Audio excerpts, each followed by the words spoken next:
Vectors are used in air navigation to represent the velocity of an airplane and also the direction, in addition to the velocity and direction of the wind that an airplane engages with when it's flying from point A to point B. So we're going to start with finding the component form of a vector representing the velocity and a direction of an airplane.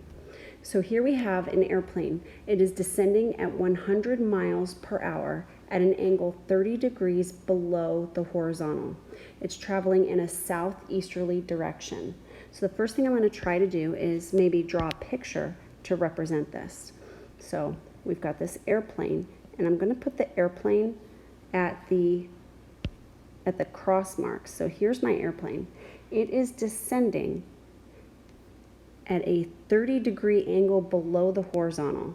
So I'm going to draw a 30-degree angle, just kind of estimating there, maybe estimating, giving myself a little bit of room to put that 30-degree angle there. So here's the horizontal, here's the 30-degree angle below the horizontal, and here's my plane. Now, how did I know that my plane was going into quadrant 4? Well, it said it was going in a southeasterly direction, so southeast puts me into quadrant 4. So the direction of the plane, remember, those directional angles are your angles in standard position. So the direction of the plane is 330 degrees. 330 degrees. This is the direction angle, right? Yes. Now, our magnitude, so our magnitude of the vector is going to be the speed. So it's going to be 100 miles per hour. So 100 miles per hour. So I'm going to take the magnitude of 100 and I'm going to multiply it through to the cosine of 330 degrees, comma, sine of 330 degrees. Now, where did the 330 degrees come from? Remember that all the way around is 360. 360 minus 30 gave us this 330 degrees. This is the plane vector. Now, the plane vector can be simplified a little bit more. We've got 100 times the cosine of 330 degrees. Well, 330 is the same thing as a pi over 6 angle. So it's the square root of 3 over 2, comma, negative 1/2. So the cosine of 330 degrees is the square root of 3 over 2. And the sine of 330 degrees is negative 1/2. So we have a vector that is 50 times the square root of 3, comma, negative 50. I'm going to box that because that is our final, most simplified answer. That is our plane vector. It's pretty much as simple as that. So now where would we use this? Here's an example where we're going to put it all together. Everything that we've been doing in 6.3, we're putting all of it together. All the way back to our drawing of vectors that we add together.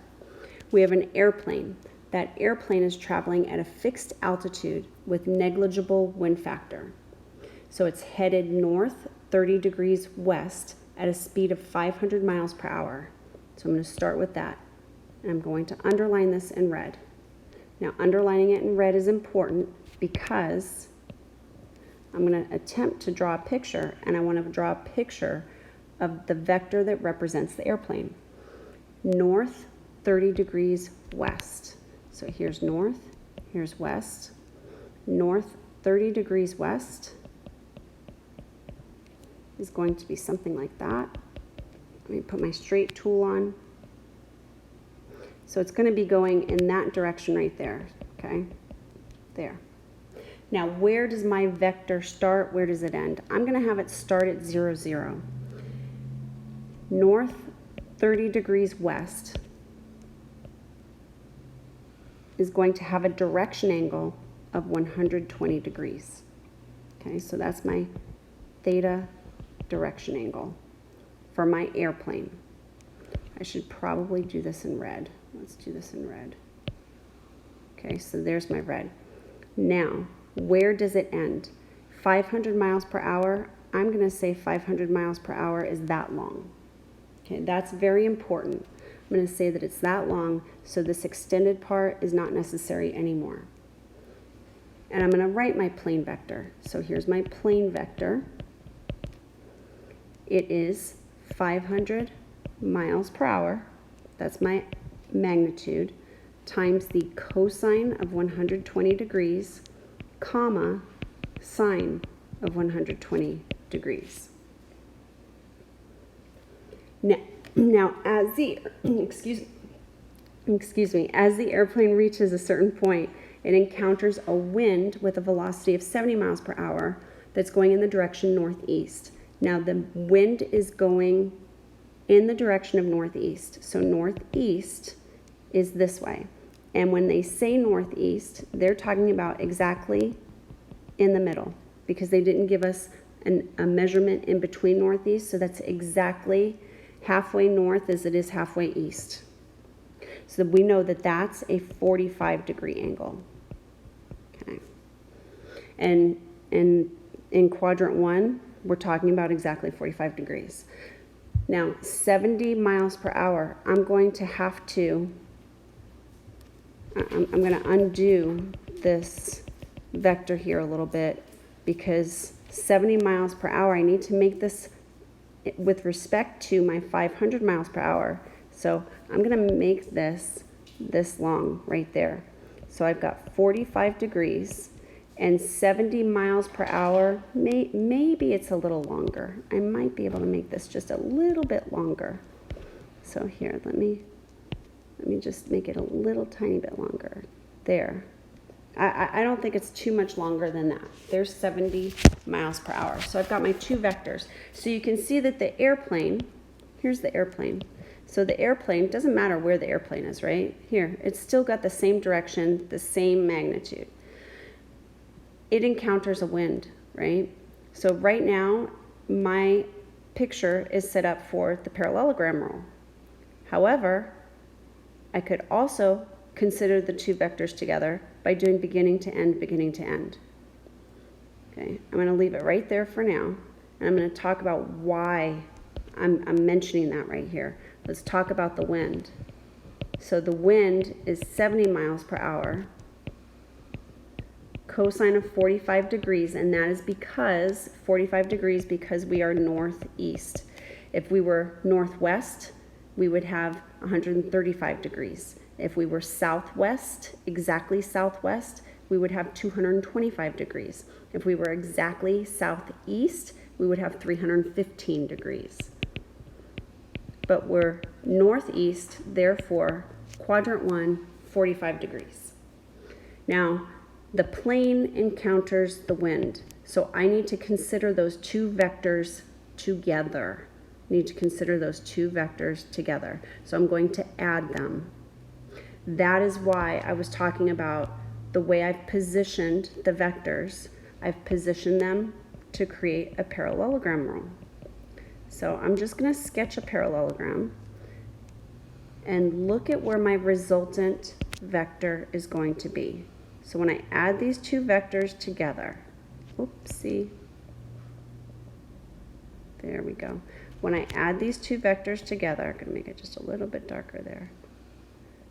It's going to result in that purple vector, which is definitely northwest. But I would say it's not north 30 degrees west. It's maybe north 15 degrees west, maybe north 18 degrees west, maybe north 12 degrees west. It's just this little bit right here. So I'm going to have to figure out what that angle is. Okay. So first I want to figure out what my result is. So I'm going to take 500 times the cosine of 120 degrees plus 70 times the cosine of 45 degrees, okay? And that's going to be the first value in my vector. So this is going to be 500 cosine of 120 plus 70 cosine of 45 degrees. You can put that into your calculator, and when you put that into your calculator, you should get, I'll let you try it, press pause if you don't want to reveal the answer, negative 200.503. Now I am going to store this as alpha A. So I store that as alpha A.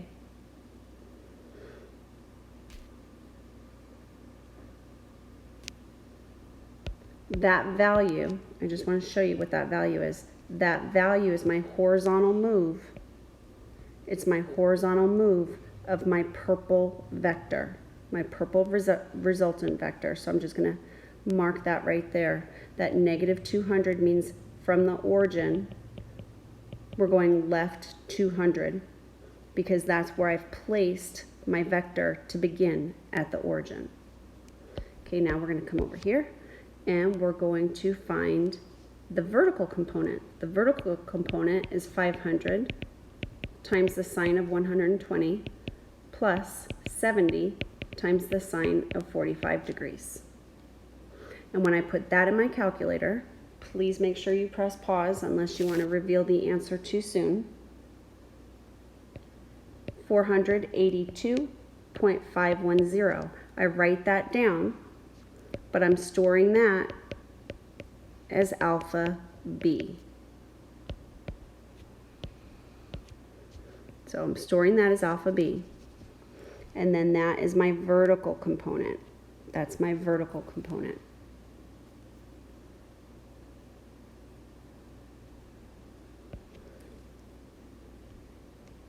I'm going to kind of move this here.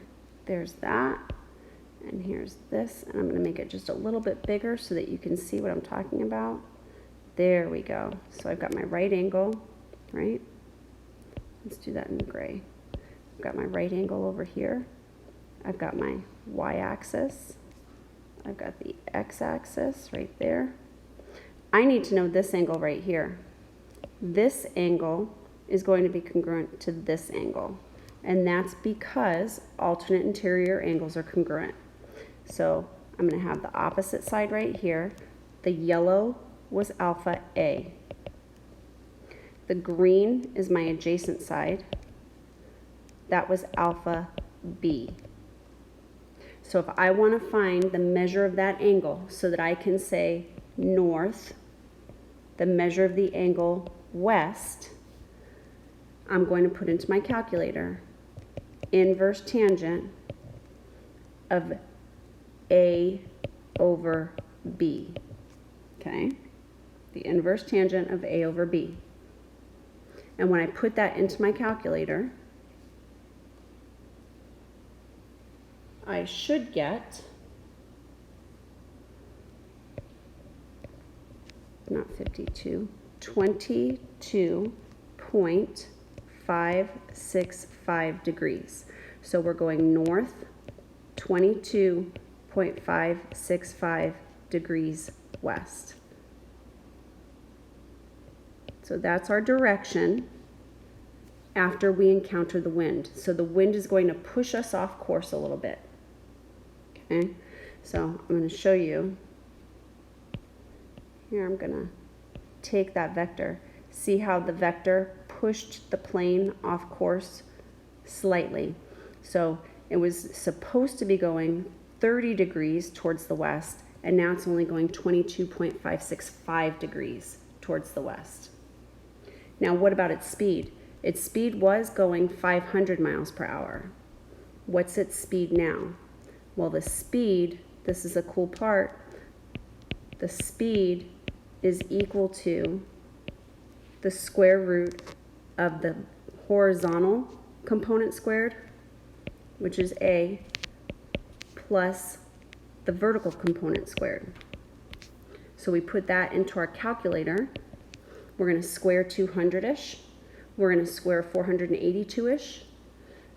We're going to take the square root of that sum.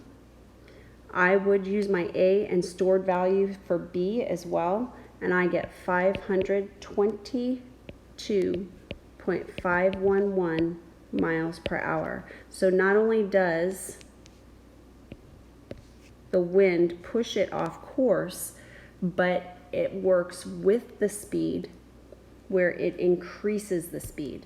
What does that mean? That means that this purple vector is longer than the red vector. So the length is a little bit longer, meaning that the speed is a little bit more than 500, which is 522.511. So that is an example of where we use vectors and adding vectors, graphical representations along with the numerical computations to find what's really happening when an airplane encounters wind, and how do we compensate for that so that we still land, so that we still make it to our destination, to our planned destination.